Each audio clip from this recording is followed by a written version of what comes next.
Déboires et malheurs en tout genre sur le Dakar aujourd'hui dans la catégorie auto. Nasser Al-Attiyah n'a pas pris le départ ce matin. Peugeot de son côté limite la casse avec la victoire de Depré, mais les autres pilotes ont eux perdu de longues minutes. En moto, le tenant du titre Toby Price abandonne après une chute, fémur cassé. Matthias Wagner dompte Barreda Bort et s'offre la spéciale.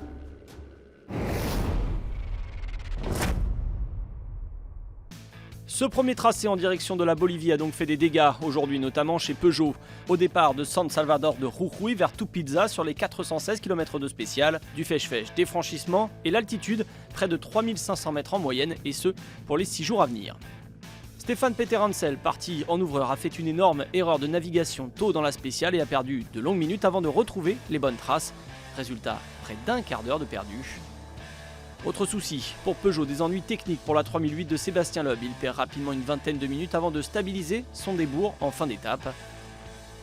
Enfin, Carlos Sainz a lui longtemps fait jeu égal avec son coéquipier Cyril Depré, vainqueur de l'étape, avant de terminer dans un ravin dans les derniers kilomètres de la spéciale. Fin des illusions pour l'Espagnol. On est sorti large dans ce virage et la voiture est partie en tonneau. On n'a rien pu faire, on ne peut pas repartir, le rallye est terminé pour nous. Deux pilotes ont tout de même pu terminer à moins d'un quart d'heure du vainqueur Cyril Depré aujourd'hui, troisième vainqueur différent pour Peugeot en 3 jours. On retrouve sur la deuxième marche Mikko Hirvonen et Samini à environ 11 minutes et Nani Roma à près de 13 minutes. Grâce à sa victoire, sa première en auto, Cyril Depré prend les commandes devant une autre Peugeot, celle de Stéphane Peter Hansel.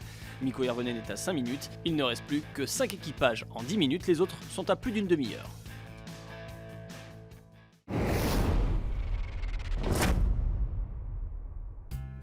Au lendemain du tour de force de Joan Barreda, l'information du jour est qu'un nouveau nom va apparaître au palmarès du Dakar. Le tenant du titre Toby Price a en effet dû quitter la course alors qu'il dominait la 4e spéciale. La faute à une chute après 371 km au guidon de sa KTM. Fémur gauche fracturé, le vainqueur de la 2e étape a dû être héliporté par l'équipe médicale. L'Australien dit adieu à une épreuve qui avait déjà enregistré 8 abandons la veille. Un artiste sort, un autre revient dans la danse. 11e la veille, Matthias Wagner a atténué la douleur de KTM en remportant sa 2e victoire d'étape 2 ans après son premier bouquet à Chilecito. Au départ, je n'avais pas de bonnes sensations. Avec la navigation, c'était dur. Beaucoup de pilotes étaient perdus, il y avait des marques un peu partout. Mais ensuite, après le kilomètre 100 environ, je me suis mieux senti sur la moto. Mais pas de là à imaginer que ce serait suffisant pour la victoire. L'ancien champion du monde de motocross a profité d'un dernier franchissement de dune compliqué de Joan Barreda. Loin de gérer son avantage de la veille, le Valencien était pourtant en tête aux 8 premiers points intermédiaires.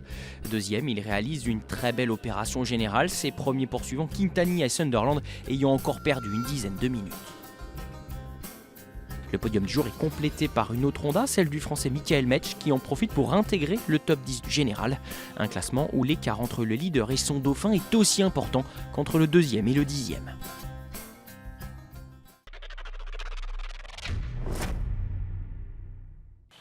Il est le senior du plateau, le Bolivien Fortunato Maldonado, 71 ans, espérait rallier la maison au volant de son 4x4 Toyota, mais un radiateur déficient a remis en cause ce joli rêve. Oui, bien sûr, on veut arriver en Bolivie. C'est pour ça qu'on va essayer de réparer ce problème. Encore du très relevé vendredi au programme de la 5e étape. Près de 450 km de spécial sur l'altiplano bolivien. Jardinage et ensablement seront les écueils à éviter. Et comme la pluie devrait s'inviter, c'est à un grand spectacle que l'on devrait assister.